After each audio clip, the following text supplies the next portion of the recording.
Welcome back to Bring On This Shit, Breaking the Cycle and Healing Toxic Mother Daughter Relationships. Episode 1, Understanding the Ego, Unveiling the Illusion. I'm your host, Dr. DeQueen Agape. In this podcast, we briefly lay the foundation into the concept of the ego according to A Course in Miracles. What is A Course in Miracles? A Course in Miracles is a spiritual guide that represents a unique and profound perspective on spirituality, forgiveness, and personal transformation. It represents a spiritual perspective on the concept of ego, which encompasses all of the psyche. In psychology, the psyche represents the id, the ego, and the superego.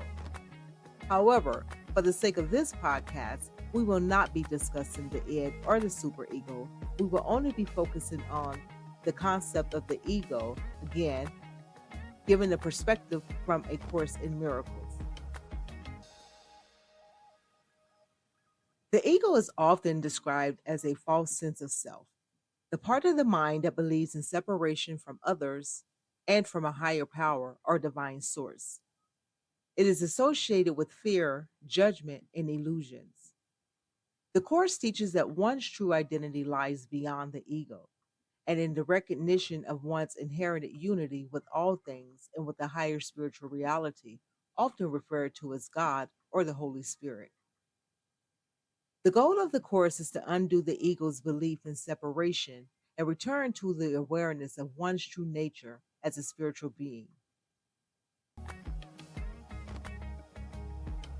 To sum it up, the teachings of A Course in Miracles focuses on transcending the influence of the ego, including its primal and instinctual aspects, in order to return to a state of alignment with love, truth, and unity.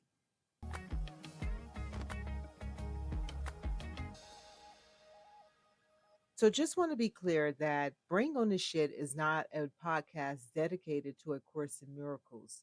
And for the sake of episode 1, we're discussing briefly the perspective given from A Course in Miracles. So listeners understand when we talk about ego here on the podcast, that that's the perspective that I'm coming from. Okay, so let's get into it.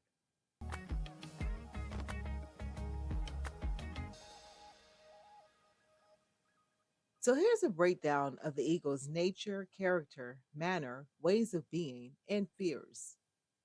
We'll start with nature. So the ego's nature is all about self-preservation, right? The ego's primary function is to protect the individual's sense of self and identity, often through defense mechanisms such as denial or projection. Separateness. The ego reinforces the perception of separateness and individuality, emphasizes distinctions between self and other. Illusion of control. The ego seeks to maintain a sense of control over one's life and surroundings, often through rigid beliefs or attachments to outcomes. Resistance to change. The ego tends to resist change and cling to familiar patterns, even if they are detrimental, out of fear of the unknown. Identification. The ego identifies with labels, roles, and external markers of success or failure, shaping one's sense of identity and worth. The ego's character. Pride. The ego often manifests its pride or arrogance, seeking validation or superiority over others. Insecurity. Beneath a facade of confidence, the ego harbors deep seated insecurities and fears of inadequacy or worthlessness. Judgment. The ego tends to judge oneself and others based on superficial criteria, reinforcing a sense of superiority or inferiority. Defensiveness. When threatened, the ego responds defensively, resorting to tactics such as blame, denial, or justification to protect itself. Comparison. The ego habitually compares oneself to others, seeking validation or reassurance through external measures of success or worth. The ego's manners, dominance. The ego may assert dominance or control in relationships and interactions, seeking to exert power or influence over the others. Manipulation. In pursuit of its goal, the ego may resort to manipulation or deceit, bending the truth to serve one's own interests. Need for attention. The ego craves attention and validation from others, often seeking external approval to boost its sense of self worth. Resentment. The ego may harbor resentment or bitterness towards those perceived as threats or source of inferiority. Rigidity. The ego tends to be rigid in its beliefs and perspectives, resisting alternative viewpoints or perspectives that challenge its sense of self. The ego's ways of being, attachment. The ego forms attachment to people, possessions, and outcomes, deriving a sense of identity and security from external sources. Identification with thoughts. The ego identifies strongly with thoughts, emotions, and beliefs, mistaking them for oh Lord. Identification with thoughts. The ego identifies strongly with thoughts, emotions, and beliefs, mistaking them for intrinsic aspects of the self. Desire for more. The ego is driven by a never ending desire for more success, more recognition, more possessions, and oopsie.